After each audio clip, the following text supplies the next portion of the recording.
My name is Guy Choate, and I'm the moderator for this session.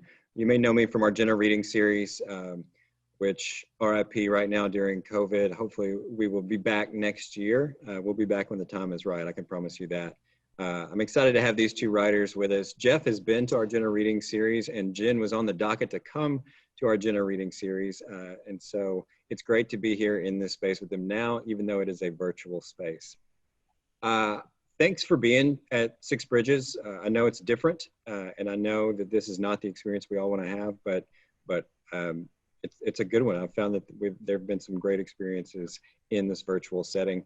I will keep an eye on the chat, so if you have questions for either of these writers, go ahead and put it in the chat, and I'll do my best to ask that.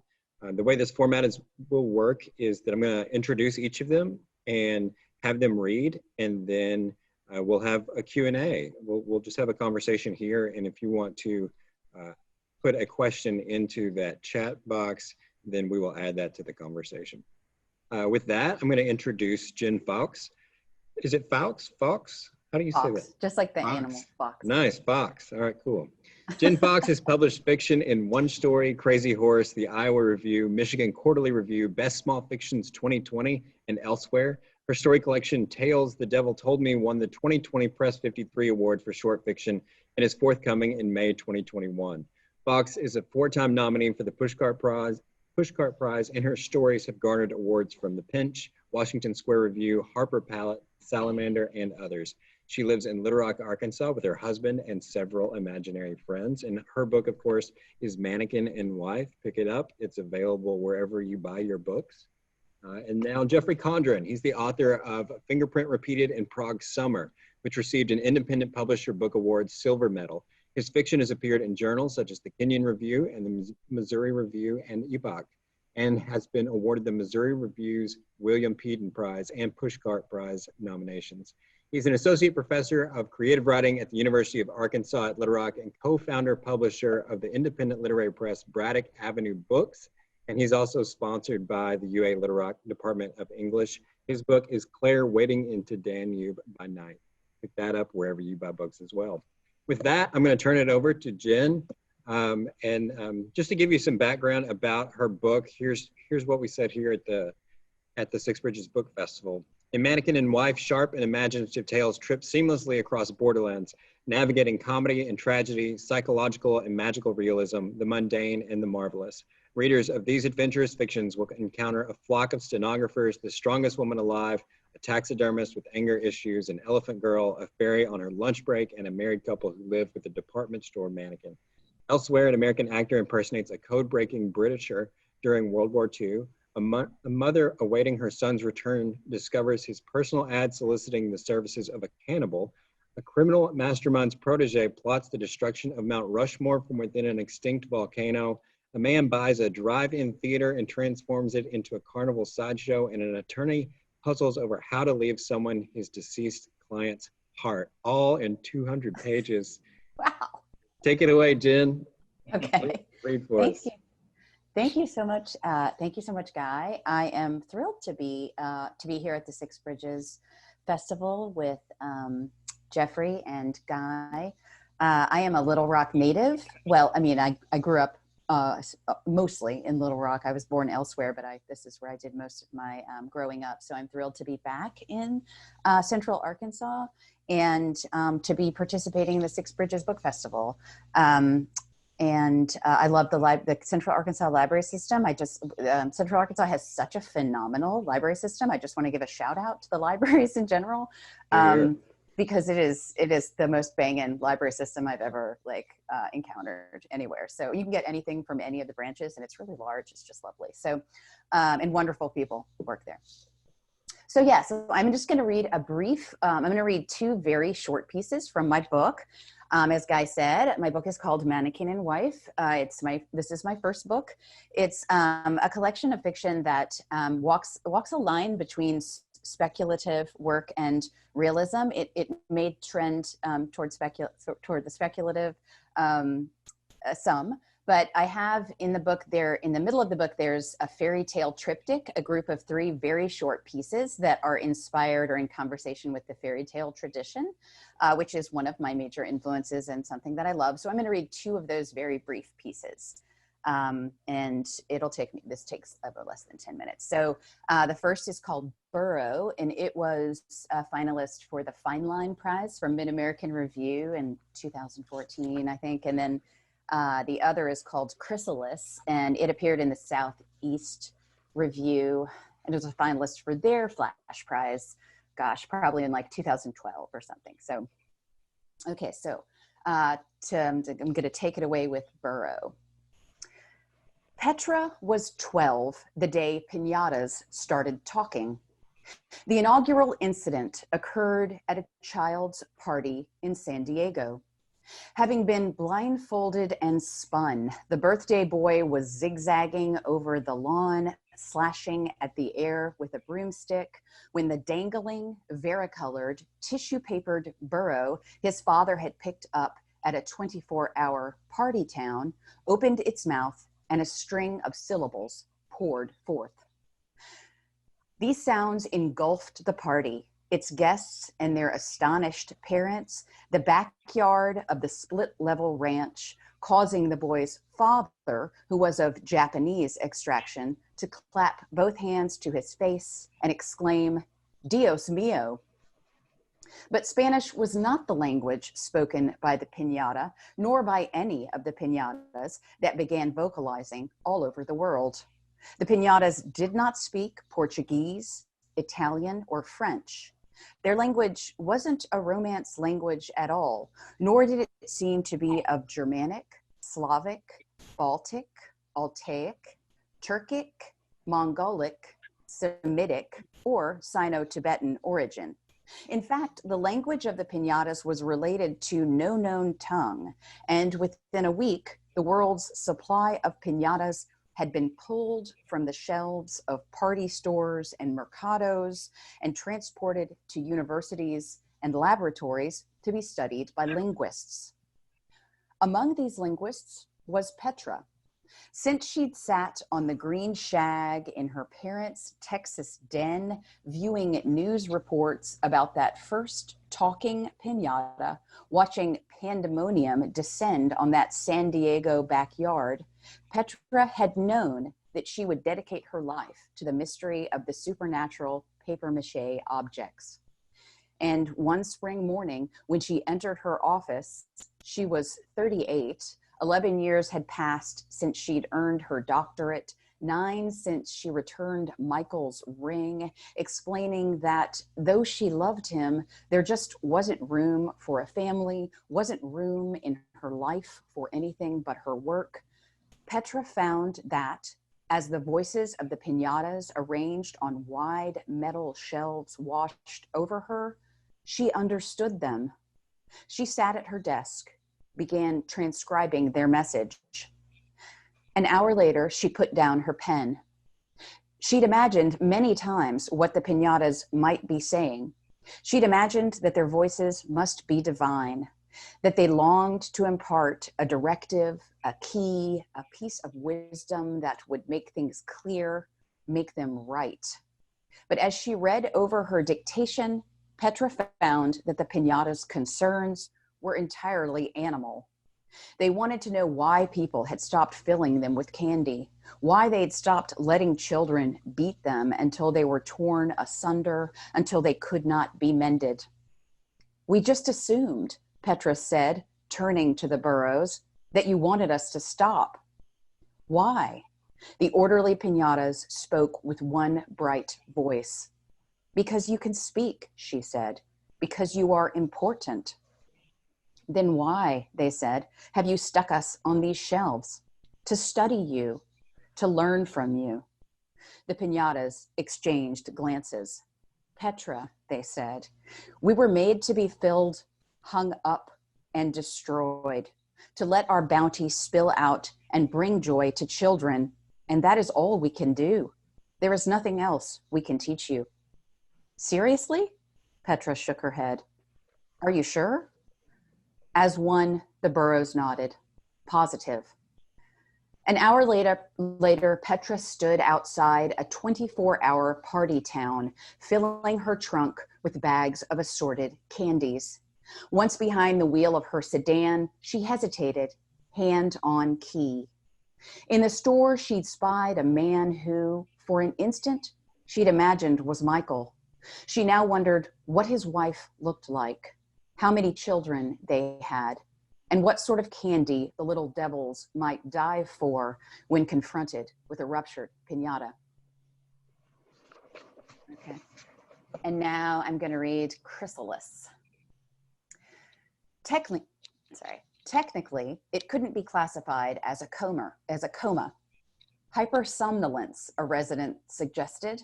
Trance, or spell, or soper, said others.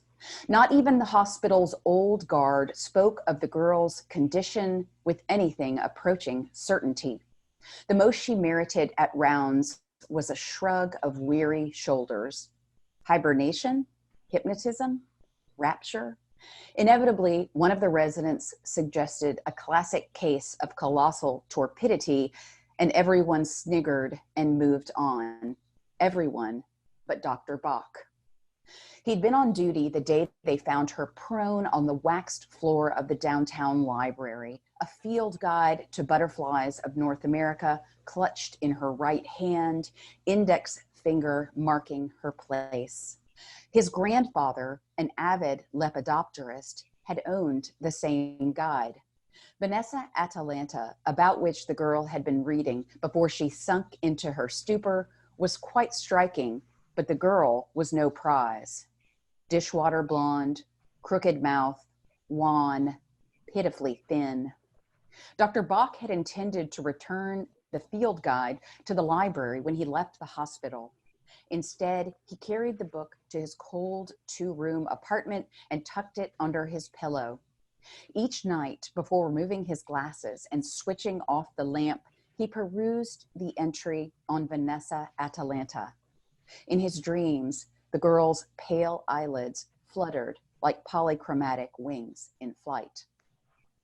He spent his spare time studying catatonia, stayed abreast of the latest developments, sat beside Vanessa, as the nurses dubbed the girl, reading aloud from medical texts, mysteries, fairy tales. He shooed away orderlies, turning and bathing the girl himself. He arranged her hair and painted her nails, dusted her pale cheeks with blusher. The other residents ribbed him mercilessly. When they dared him to wake her Prince Charming style, he rolled his eyes, but he thought about it, kissing her cheeks and fingertips, elbows and toes, stomach, thighs, lips. He told her things he'd never told a soul, how his sister's stillbirth had destroyed his mother, how his grandfather, the lepidopterist, had been denatured by Alzheimer's. When he entered Vanessa's room one spring morning to find the window wide open and the mattress littered with strands of blonde hair and skin-hued fragments of casing, Dr. Bach wasn't really surprised. Before calling in the staff to ready the room for another patient, he sat beside the bed, studying the remnants of Vanessa Atalanta. He wondered how long she'd perched on the cusp of her split pupa, damp from the chrysalis, drying her new body, waiting to take flight. She would never recognize him, nor would she recall anything he'd said or done. She was a brand new being. This did not sadden him, however. Unlike most butterflies, Vanessa Atalanta flies on sunny days, even in winter, and Dr. Bach was certain that he would see her again. When he bumped into her on the street, whatever her outward aspect, he would know her. This conviction would sustain him for years to come. Awesome. Thanks, Jen. All right, Jeff Condren, we are going to... Claire Wedding into the Danube by Night is a new short story collection that explores American lives both at home and abroad in an age of anxiety, a world gone sour with regret, where only the small intimacies that sometimes blossom between people offer any kind of hope or possibility for redemption. In this intense and sophisticated collection of stories, characters travel the world in search of truths that aren't always comfortable and companionship that doesn't always make sense. Jeff, you want to read for us? Yeah, thanks, Guy. I'm going to read a few pages from a story called Cupcakes.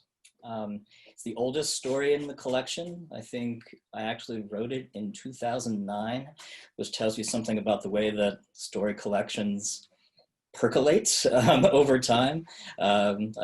Maybe Jen and I will talk about this later.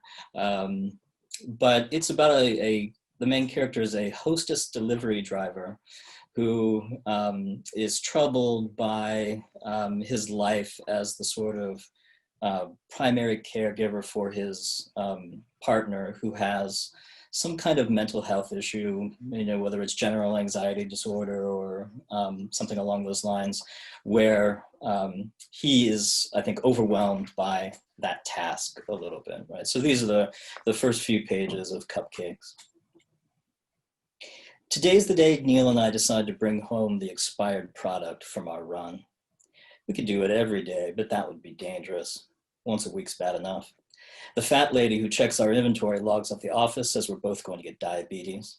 I just laugh, but we try to be careful, rationing them out in the same way every week, one package each in the car on the ride home. I like zingers, but Neil goes classic. He's a Twinkie man from way back. It always makes me laugh, the way the spongy cake looks smoshed between his teeth and all that white cream oozing out the sides. These things are fucking delicious, Neil says, laughing with his mouth full. He's trying hard not to spew Twinkie bits on the steering wheel. They never get old. Do you know what this is, man? He says, holding up the empty package. This is the taste of childhood, right here. No doubt, I say. At home, we dump our plastic bags onto the coffee table and start to arrange the packages by type. Cupcakes, donuts, Suzy Q's, Twinkies, zingers. There's something about putting them in careful stacks, just like we're still at work, that seems to make Neil happy. But not me, not really. What I'm doing is crinkling the wrappers as much as I can, hoping to attract Alex's attention. I know that girl can hear us, even from the bedroom, even with the door closed and the covers for her head. She knows what day it is. We haven't spoken complete sentences to each other in 2 days. The last meaningful interaction we had was when she raised the chess set above her head and flung everything, knights, bishops, queens, pawns, everything, at me. I'm lucky that only the corner of the board grazed my cheek. I told everybody at work the cat scratched me. In a little while, I can hear her body moving in the bed, then a quiet baby from behind the door. I pick up a package of cupcakes, chocolate, of course, and start walking. You should at least make her come out for them, Neil says. Make her act just like a little bit of a human being. He's not thrilled with Alex living with us, and I don't blame him. Sometimes I'm not so thrilled either. But it's getting to the point where I've lost count of the number of times he's told me to break up with that girl, dump her ass, kick her to the curb, dude, before it's too late, before she hurts my life in a way I can't recover from. I pause for a moment, stuck briefly between one idea and another. It's cold outside and the radiators suddenly come to life, bucking and hissing in a way that makes me think they're going to explode. I can't hear her anymore. I wonder if she's given up on me. Neil pokes his finger in the air to make a point. They got a word for what you're doing with this girl, he says. Enabling. Can't help it, I say. She's sitting up in bed when I open the door, her back against the wall. The air in the room is stale with sweat and unhappiness, and my first instinct is to open the blinds and crack the window. Instead, I sit down on the edge of the bed and carefully place the cupcakes on the blanket between us. Wrapped tight in her arms is a stuffed animal. He's supposed to be a frog, but in truth, he looks more like a rough green blob. Alex insisted that I buy it for her when she decided it was too ugly for anyone else to love. She's a mess, only months out of Western Psych, and my girl looks like she could climb the walls with nothing but her fingernails. I'm glad you're home, she says, carefully massaging the corner of the cupcake wrapper with one hand. Anything exciting was gone? She shrugs her shoulders, then looks toward the window. Even if the blind was up, there wouldn't be much to see. Just the brick wall of the house next door, maybe a little weak sunlight, not enough to get a defeated girl out of bed. What could possibly happen, she says. Things happen all the time, I say. Each syllable is a footstep in a minefield. Televisions could be watched, books could be read, cute girls like Alice could go down the street and get a cup of coffee. Shit, you never know. I open the cupcakes and put one in her hand. She just stares at it for a moment, then raises it to her mouth and takes a bite. You can tell Neil I hear every word he says. He knows. There's a flicker of anger, real, vivid, even with the chocolate in her teeth. That makes him an asshole. She kicks off the covers the way you'd kick a shark between the eyes. 2 sharp scissor jabs, that shake the bed. Impossible to touch a woman when she moves like that. But I can see her body now. Even with those hips, I can tell she's getting skinny. Except to pee, I don't think she's been out of the bed in a while, still wearing the same black t-shirt and pink panties I saw 2 days ago. Are we okay? I ask. You locked the door on me last night. Sorry, I'm an asshole too. Her hair is wild, like a bird's nest in the back. And though I didn't notice it at first, there's a white film of dried snot above her lip, cracked a little and ready to flake away. I try not to think about her breath. I ought to be pissed off for being locked out of my own bedroom and for being made to look like an ass in front of my friend. Every moment I'm with this girl, it's more ammunition for Neil. Still, I raise my hand and slowly smooth the hair around her face. That's not true, I say. You're not going to kick me out? Never, baby, I say. But it's like shouting into the wind. She's got tears in her eyes, and maybe it's going to turn into one of those atomic crying jags.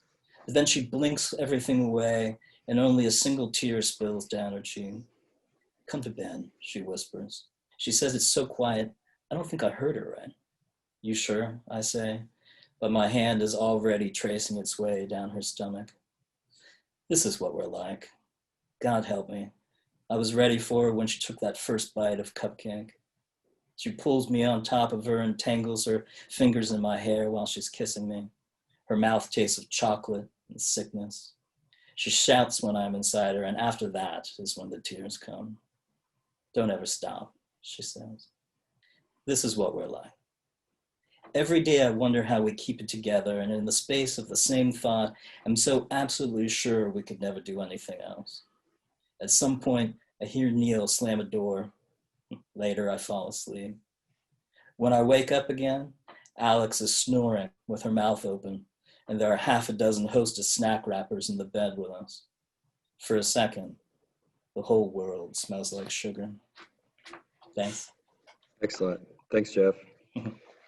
All right. Again, if you've got questions, put it into the chat or the Q&A feature, and we'll kind of let that guide us. But we're also just going to have a conversation. I'm gonna start us off here and say, one, Jeff, that's my favorite story in the collection. It's fantastic, and Jenna enjoyed your book as well. I finished that last night. I'm curious, how do you know, Jen, you've got stories that are longer, 15, 20 pages, and then you've got stories that are short, like you just read.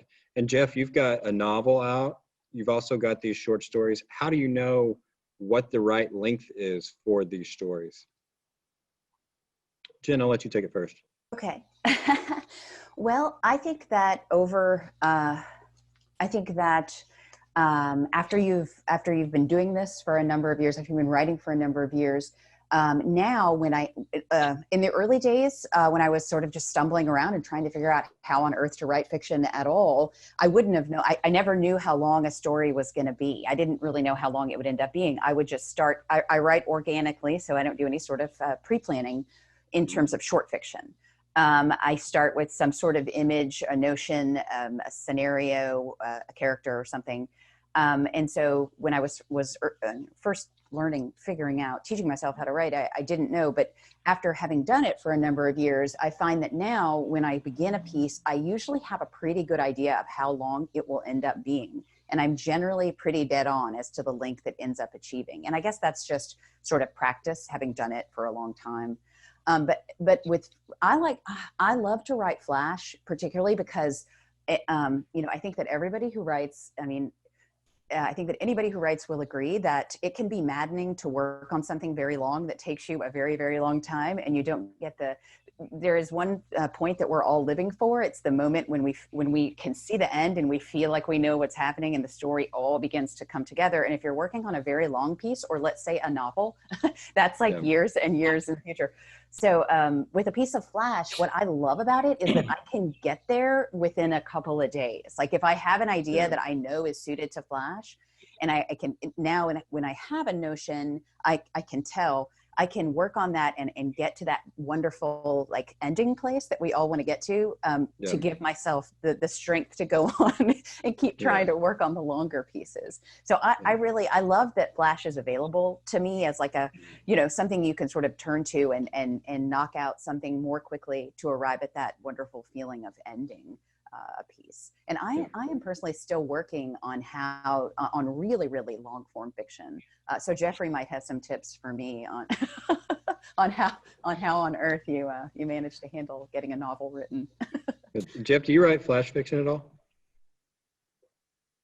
I don't, but I do agree with Jen about that deep desire to finish something when you're in the midst of writing something longer, and certainly that interferes with novel writing quite a bit, but I think it's a good idea to to try to just finish something and to have that sense of completion. And certainly that's how this book started to get itself written. Maybe I had 3 or 4 stories written even while I was finishing my novel, right? And so at the end of the novel, when I was thinking, well, what am I going to write next? Like I had half a book of short stories. So let's keep doing this for a little while, right? Do you plan out those short and I guess stories? some ideas. Do I plan them out? I'm a planner. All right. There's all sorts of wonderful, and it sounds like Jen does this. There's all sorts of wonderful talk about, Anne Lamott essentially saying, go make a bloody mess and, work it out later. But I'm not like that. I'm like that dude with one of those big magnifying glasses, painting miniatures or something like that. I'm working really carefully. And so I don't like that feeling of getting totally out of control structurally, which I think is always the hardest part of story writing. Yeah. Can I say something? Sure. Can I say something in response? Now, I didn't mean to say, I am not I don't draft. I do not move forward until I'm sure. So I am an incredibly careful and a writer who works, I do not draft. I don't ever make a bloody mess, except that my stories are often bloody. But so what, in terms of what you said, what I just meant is that in terms of with a short fiction, I don't outline or plot. I do not know what's going to happen, but I don't move forward until I am sure that I am right. So I'll write, I will say, like, if I'll start a story in one point of view, and if that's not working, I throw the entire thing out and start again. I keep throwing it out and starting again from the beginning. I don't ever recycle or reuse parts of stories. Everything is written from beginning to end. But I move organically. I don't know what's going to happen ahead of time. I think that way the reader is as surprised as I am by, because I think that one of the most, if not the most important thing about fiction is a real sense of surprise by events. So I think that if I don't know what's happening, this is one of the reasons I struggle with getting a novel written, is you have to outline it. And if I know what's going to happen, there's a way in which it's not as exciting for me, and I can't imagine it would be for a reader. That's one of my stumbling blocks. When you do start though, Jen, do you have an idea? I mean, your stories have some, a lot of characters who have, the strong woman, they're like, the fantastically strong, the strongest woman in the world. Right. And, things like that. When you go into those stories, do you know those like major pieces? No, each story. So that story started with the notion that I wanted to write a story about a virgin who wrote pornography. That was the genesis of that story. I love complicate that sort of complication. I also was, at the time I was writing it, a woman in her mid late 30s who was trying to navigate, I mean, of course, a lot of my own, when I was a really, really early stage writer, I had no idea that I was always writing about myself. Now, of course, I understand, like, all your as much as some people hate to hear this, all your characters are an aspect of your personality. Sorry. And some people are like, no, they're not the villains, but not the bad people. So that story, and I was working on the opening part of the story when I suddenly had the idea that she would also, in addition to being a virgin who writes pornography, be the strongest woman alive. So that just came. And we're talking about your story, Iphigenia in Baltimore. Yeah, Iphigenia in Baltimore. So large, very important parts of the story come organically through the writing for me. I outlining and plotting ahead of time is so. Can I ask Jeffrey? So do you outline short fiction, the longer short stories that you write? You actually outline them? Not if you're envisioning, like an outline, number one, A, B, C. Right. No, but I do have, say, a half a sheet of paper or a Post-it note that has like 5 words on it, and each one demonstrates a move I know I want to make. Right. And then if one of those turns out to sort of be false, then I go back and rethink it. But there's something about, it's like that Hemingway line about always like ending in the middle of a paragraph, or right when you know what's going to happen next. I think that's what those lines do for me. And that gives me it's a safety net, and I can feel really happy moving forward in it. Do they ever go off the rails entirely?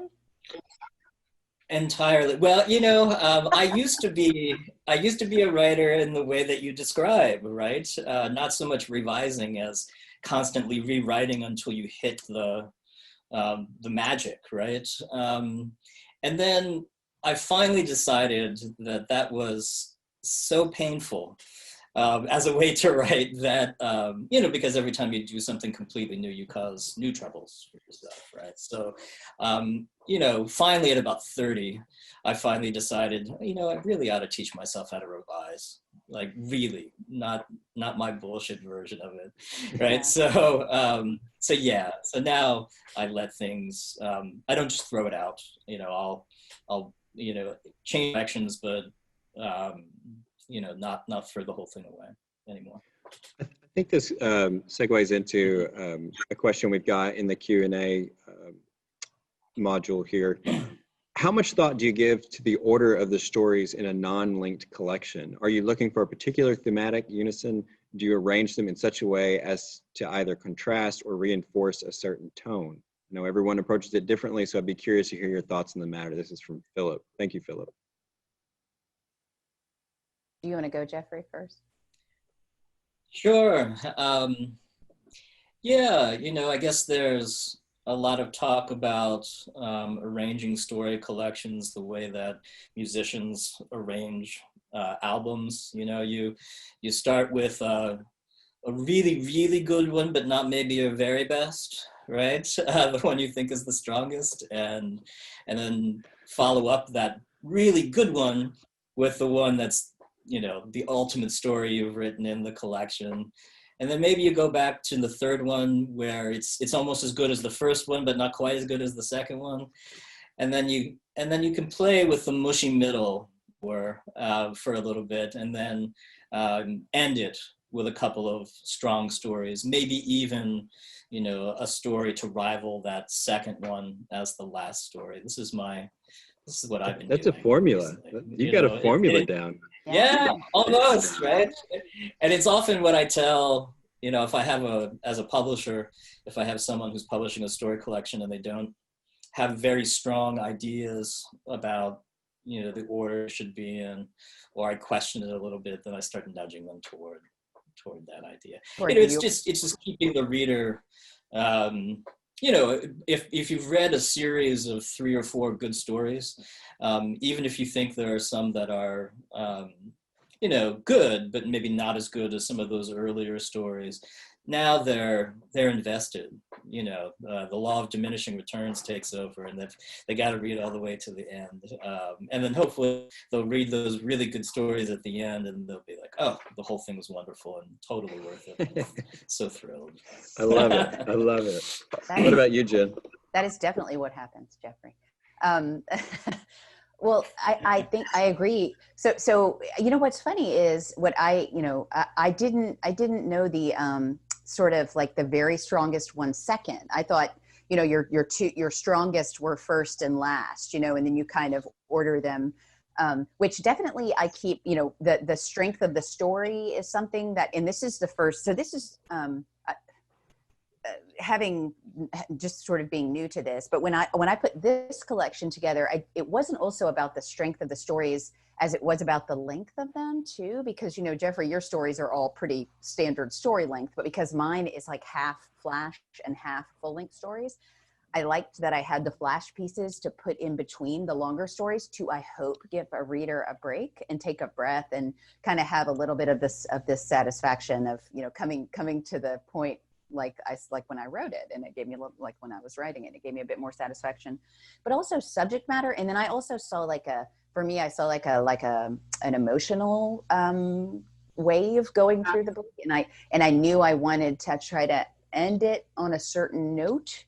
You know, I knew I wanted the book to end on a certain note, and I knew, and I had a notion. I opened the collection with a collective point of view, with a we story, and I feel like that is a way to like draw a reader in. So I think that, you know, making them feel like part of a group, if in fact the story manages to do that for people, is a good way to draw someone in. But I think the other thing to keep in mind for this question is that readers read the book however they want. I'm sorry it's so terrible, because we spend so much time, writers spend so much time ordering their collections. And in fact, what I hear from everybody who reads my book is that they just read it however they want. So it's kind of crazy. Guy, when you read a collection, Guy, do you read it from beginning to end, or what do you do?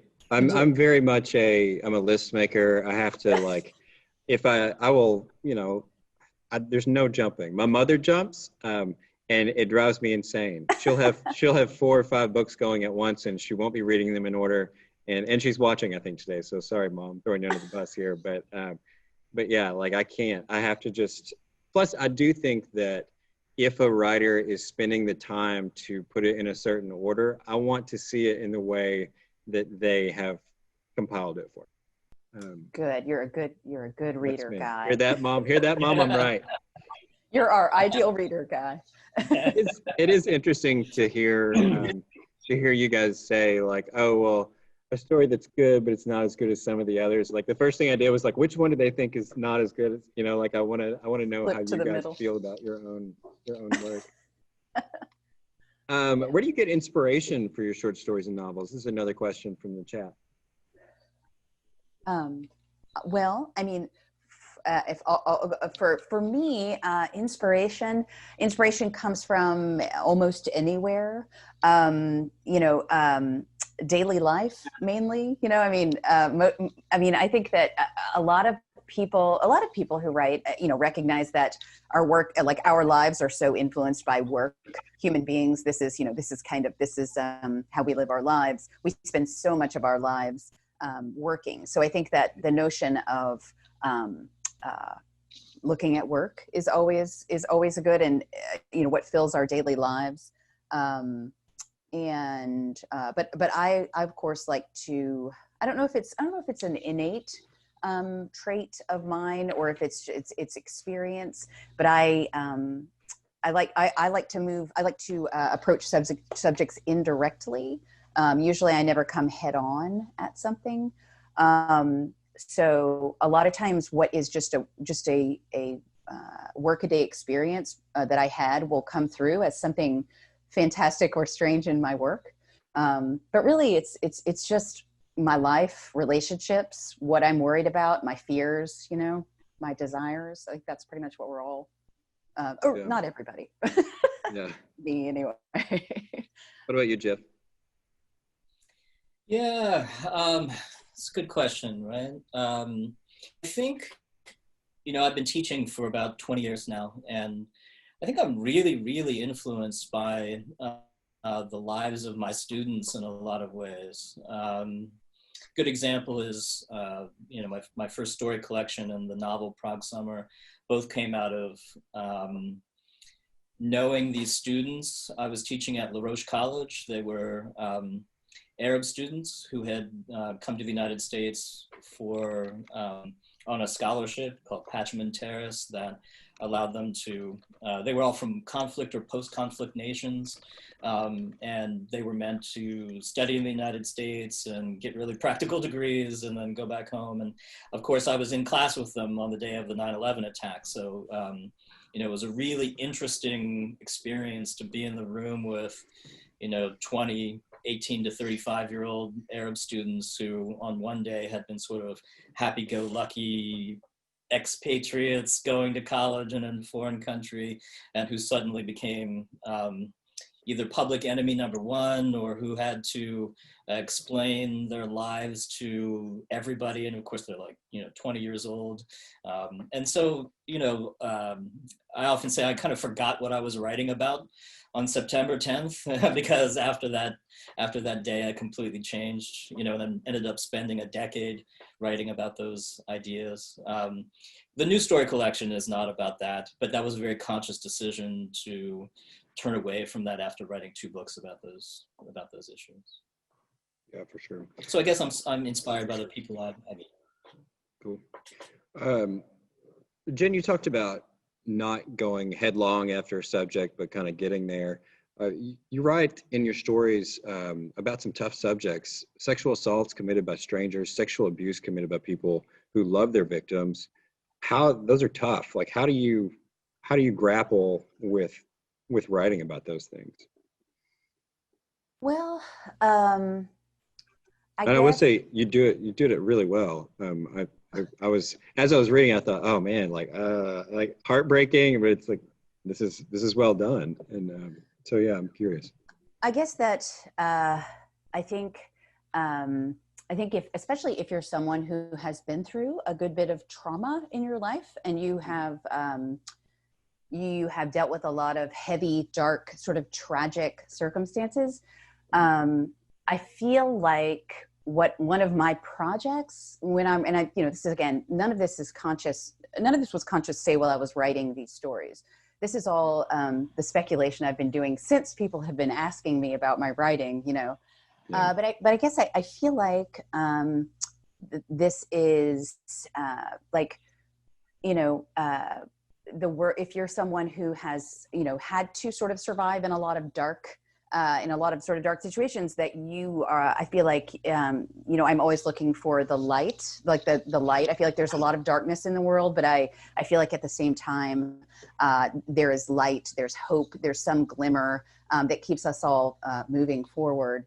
And I guess that as a human being, I fear, and I feel like other people must, although maybe they don't, in my experience, all people are really capable of anything at all. Anything. Anybody can do anything that's as monstrous as maybe your mom, like your grandma. I mean, I don't mean, and many people really don't want to hear that. And they are, that's fine. I don't expect anyone to feel the way that I do. But what I found is that we all feel at times like we are horrible, monstrous creatures. I do a lot. And it, especially when I was younger, it terrified me in ways. And I hope that by trying to find the human aspect in quote unquote bad people who are in fact everybody in the world. I'm not saying that, I'm not trying to, and I've been asked this question before, I'm not trying to advocate. I've never hurt another human being. I would never. I also would never eat anyone. I get sometimes, now, do you want to eat people? Because I write about cannibalism. My husband, when we first started dating, my husband was like, so, are you going to try to eat me at some point? Are you going to try to take him? I would never eat another human being. I don't write about, he would eat me. If we crashed in a plane, he's like, I would eat you in a heartbeat. I would not. I would starve before I ate him or another human being, because I just would never do that. I couldn't. But but I'm the one, right, so, who's a big weirdo. Anyway, when I write about cannibalism, I write about it. Yeah, I think that we have this desire. One of the things I can't stop writing about is the impossibility of knowing anybody else. And there's a way in which it's like that. There's a way in which if we could take someone else into us, this is what we're doing when we take communion. I'm not Catholic, but if you take communion at church, you're eating the body of Christ. You're bringing Christ into you. For me, there's this transcendental, and it's just a longing. It's not a reality, but it's the way that you could actually be with someone so fully that you became one thing. And that is the way that I have written about and think about cannibalism. Now, many people find that to be off-putting. Absolutely fine, but I think that one of the things I guess I'm trying to do is, and some people don't like this, and that's cool, but is humanize people who we see as monstrous, because there are no monsters. Either that or we're all monsters. I mean, it's not that people can do anything. We just can. I mean, and sometimes we're sanctioned. I mean, what people have done in the name of Christianity, what people have done in the name of war, what people have done in the name of country, horrific, horrible things. And yet those are sanctioned. So I just feel like I am someone who comes from a marginal place always. I'm not a center leaning person. I'm a person who comes from the outside. And I think that it's sort of in I'm there in ways I want to champion people who feel completely outside and as though they don't deserve to live or are irredeemable because they feel negative things that society perceives as negative. And I guess that's kind of what I feel about that, if that makes sense. Yeah, for sure. What about you, Jeff? You want to eat your wife? Only if she's cooked medium well. So, I kind of the same question, Jeff. Your characters are dealing with some issues of abuse as well. And even in Cupcakes, the story that you read, your character says, "This ends with me." Like, how do you go about tackling those? Do you get anxiety about how that's going to come across? Yeah. I think that what I really want to do, and I guess I'm not so worried about how it's going to come off. When I'm out and about in the world, what I see is that most people, most of the time, are busily not examining their lives.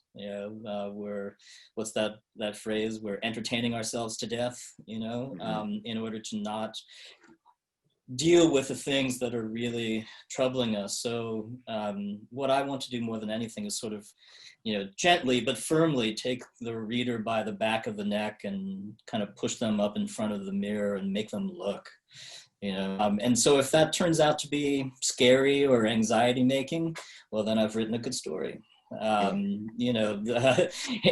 that kind of way. And I think that's what literature is supposed to do. It's not meant to be an escape from something, but an escape to something, right? Where you can begin to actually confront your life in important ways, even if you don't necessarily, in an A to B, see yourself as the characters are. The hope is that some part of it will resonate with you, and it'll make you think. Yeah. I think what Jeffrey said is completely spot on about, and this is something I've been thinking about a ton lately, so few people examine their lives at all. And I don't know, I say, nowadays, as though who knows if in the past people, they had a lot more time on their hands. So I'm going to imagine that they were forced to examine, people, who didn't have this much distraction had more time. But, and I think that the fact of the matter is all good literature is scary. There's got to be something scary about it. It has to, if there's not anything that frightens or pokes the reader or makes them, question, what's the point? If we're not, neither of us is writing, the kind of work that is meant to probably be read on a beach somewhere while you're, getting a suntan. Not that you couldn't, but just it's not entertainment. It's not straight entertainment. Although I also believe strongly that entertainment is a good thing. I believe comedy is a wonderful thing, but I also am much more interested in getting people to look at what is going on within them, within, you know, our society, than in just strictly entertaining them or making them feel good, or let's say coddling them. I hate to be, and that sounds terrible in a way, I guess, but does it? Does that make me a monster? I mean, I know I'm a monster. No. But I think it is interesting. I think it is interesting that you said you love fairy tales, and we think of fairy tales as stories for children. And so what is it that, how do you reconcile those things? They're so dark. I mean, have you read a fairy tale lately? Yeah, the old school ones. Yeah, for sure. They're incredibly dark. I think that's why I love them, because I mean, back in the, you know, children, it was like, okay, here's what's going to happen. A woman's going to eat you if you don't do this. I mean, it was like pretty straight up. You know, we're like, okay, I don't want to be eaten, so I'm going to go ahead and eat my lima beans and go to bed. I mean, I think what I love about the fairy tale form is the freedom. You know, this also is something about like lots of different kinds of world literature, Latin American lit and literature from Asia, where you'd have fantastical elements are just a given. You know, someone dead will just walk through a scene, you know, and be there. Mm-hmm. And it's not, first off, what's scary to us is not as scary to people who are used to that kind of element being in their work. But I think that what I love about fairy tales is they are for children, and they force children to confront dark subject matter that I think that children are so resilient. When we're children, we are the most resilient we will ever be in our lives. And, you know, I think that the idea that we need to coddle them so much and now I don't have children, so people would be like, you don't know anything, lady. And they're right. I don't know anything. But I do think that that's why I love fairy tales, because they mix those two things, the darkness and the light. Yeah, thank you. Question from the Q&A module. Brad Minnick and Mary Ellen Cubitt wondering how you work on dialogue that sounds like someone talking naturally. How do you make the dialogue sound natural, Jeff? By making it not sound natural, right? Meaning that if we went around with a tape recorder and actually listened to people talking, holy shit, we would be really upset about ourselves and the world and our state of literateness or something like that. And so, yeah, but you know, dialogue is meant to be some kind of literary approximation of the way people actually speak, right? And so I find actually it has more to do with the kind of rhythm that's going on between the exposition and then the dialogue, right? That if, in a lot of ways, if you're setting up a scene that has a lot of dialogue in it, you know, that prep work then allows for a really interesting line of dialogue, and then a response, and then maybe one other thing, and then you're back modulating people's experience of that moment, right? So for me, it's yeah, you know, make sure that you're writing in the register of the character that you are thinking of, right? So, you know, we don't want my hostess delivery driver to be suddenly talking in purple prose or something along that line. But so get the register right. But after that, I think it's a lot to do with the way that that the dialogue is framed. Suddenly changes a lot of things for the reader. Yeah. Do you have anything to add to that, Jen? I agree, absolutely. I think that what Jeffrey said about the play, you know, this is something that, again, over time, you know, at the beginning of my writing career, I wouldn't have known what I was doing, but there is that the back and forth between the framing material, or say if you, at times you will choose to use indirect dialogue and dialogue, mixing the two. I think that that speech in writing is speech distilled speech. Mm-hmm. And I think that for me, it took me just years of practicing, and you do have to keep in mind the ways in which we all have verbal tics and we say when we're actually speaking, like you do not want to just write down, the way we talk is terrible. I had someone transcribe an interview with me, and then I read it, and I'm like, oh wow, I can't believe I sound like this, but apparently that's what I sound like. But it's funny, my dialogue is something I feared that I might have trouble with when I first started writing, because I've always been a really quiet person like this. Now I'm talking more than I've ever talked in my life, but most of my life growing up, I was very quiet. And a friend of mine who was like, let me read your dialogue for you, because I don't know if you're going to be able to write dialogue well, but I think I'm pretty decent. I've become pretty decent at it. Well, guys, we've got about 5 minutes left. I'm going to ask you one more question here. Who are you reading? Who are your inspirations? Who's keeping you going right now? Well, I'll go. I have just started reading this wonderful book I've read several stories from this wonderful book called Claire Wading into the Danube by Night.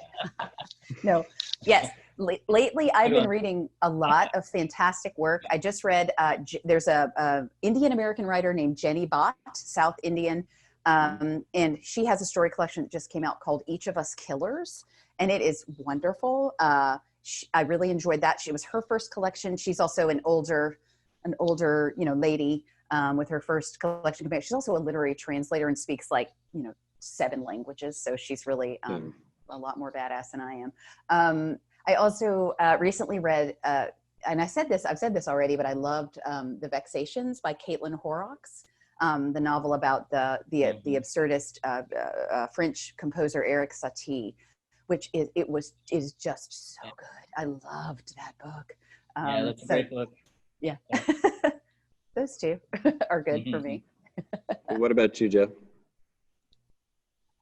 Yeah, well, I'm working on writing a novel about Franz Kafka, and so I've been reading Kafka biographies. I've read about 6 of those, all of his diaries and letters, and so I've been reading those things for sure. But also, I'm teaching a novel writing class at UA Little Rock, and so we've read Tomato Red by Daniel Woodrell. That was a recent read. La Divorce by Diane Johnson, which is a book I really love. Yeah. And I think now we're reading Jazz by Toni Morrison, is what I'm in the middle of reading right now. I've been reading a lot of story collections. I just read Richard Ford's most recent story collection. But I did read The Vexations at the beginning of this year. It really is a great book. Yeah. That was wonderful. I also just one more, there's a writer also, her debut book, her name is Rachel Swearingen, and her book won the New American Fiction Prize this year. It was chosen by John McNally, and it's called How to Walk on Water. And it's also just a phenomenal collection of short stories that are so sort of eerie and surprising, and walk this wonderful line. Those are also just really wonderful stories. Awesome. And also, I love, I was just going to say Jazz is one of my favorite books, Jeffrey. And also Kafka is like one of my literary, gods. So I'm glad you're working on a novel about him. Well, Jen, Jeffrey, thank you so much for talking with us. Everybody else, thanks for tuning in. Pick up these books. They're fantastic collections. And if you want to find these two online, where can they do that? Where are you located online, Jen? I'm at jenfawkes.com. Jenfawkes.com. How about you, Jeff? I don't have a website, but my book's available everywhere, and you can always find me at braddockavenuebooks.com, which is the small press that I co-founded. Awesome. Thanks again, guys. Hope to see you soon. Thank you so much, Guy. Wonderful. Thank you. Bye-bye.